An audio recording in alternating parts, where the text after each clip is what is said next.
Howdy friends, Max Mogren from Dirtbag Rigs in Alpine, Wyoming with an honest look at what goes into putting a shower, a wet room into a Sprinter van, Transit van, ProMaster van. They're all about the same. I'm just wrapping this one up now. This is the most complex build I've done. I've done the little tankless propane on-demand water heaters before. This van is a 2019 jacked up 4x4. Beautiful van. I'm really stoked on it all in all. And the wet room is a 36 by 24 inch pan there, the shower pan. I got a heater in there right now because I'm getting the caulk to dry. Still have to do the hookups for the mixer and the shower head. We went with an electric Bosch water heater in here. It's got shore water hookups, so you can run it off a city pressure as well with these little check valves. Water pumps under here, 25-gallon water tank, accumulator, little pump. All said and done. It's coming together. I'm stoked. But I've seen a few videos on this, and most people that are doing this, they're doing it in their own van. They're stoked on it, and they are really hyping it up. But I don't think a lot of these videos I've seen, because I watched a lot of videos on putting showers in vans while figuring out how to do this. I think a lot of the folks that did it weren't really totally honest about how much expense and time goes into putting a wet room in, as opposed to doing like one of those tankless propane heaters out the back door. I made a list of all the expenses here as I've been going along, so I'm going to share that with you. If you're not familiar with the little tankless propane ones, a lot of people will like mount something like that to the back door, hook it up to propane, hook it up to water, and use that as their shower solution. You can see, $260. Probably take you a few hours to hook that up, maybe a day. So that's a much quicker solution. But of course, you don't have the added bonus of having a full-on bathroom and a full-on enclosed shower in your van where you could, take a shower in, in an urban area without attracting attention, or in cold weather, or use it as a bathroom. So there are definitely advantages to the wet room. I'm not totally opposed to it, but I want to let people know that it basically, on this van build, it pretty much doubled the total cost of the build and almost tripled the amount of time that went into it.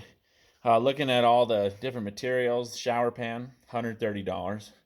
The drain assembly for the shower, about $40 when it was all said and done. Water heater, 7-gallon Bosch electric, $150. Because we went with the electric, we had to do more batteries. So that was 2 more deep cycle batteries and then more wiring, more connections, about $700 of electrical. Water hookup for sure, $50. Shower head and mixer, about $100. Subfloor gray water tank, which we haven't done yet, and I'm hoping that we can avoid. A lot of folks, if you watch online, a lot of folks are doing those. They get them custom fabricated because it's underneath the van. Space is limited down there. There are lots of other pieces of the frame and the suspension and the exhaust. So you have to really factor in where this tank's going if you do it. So at least $200 for a subfloor gray water tank. The walls, we use 3/4-inch AC plywood. At least 2 sheets getting the shower done. The side walls and the back wall. So that was about $150, but now that would be closer to $200. Caulk, about $30 worth of caulk.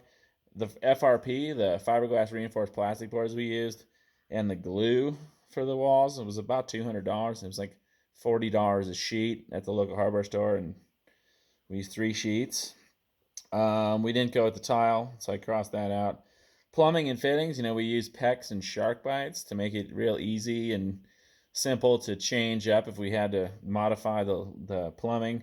I was shocked at how much all that cost with the check valves, the shark bites, the PEX, adapters for the gray water tank, or not the gray water tank, the freshwater tank, adapters for the shore inlet, connections for the mixer and the shower head. At least $300 worth of plumbing fittings. Unbelievable. And then the shower door, $250. So basically just the shower door costs about as much as one of these tankless propane on-demand heaters.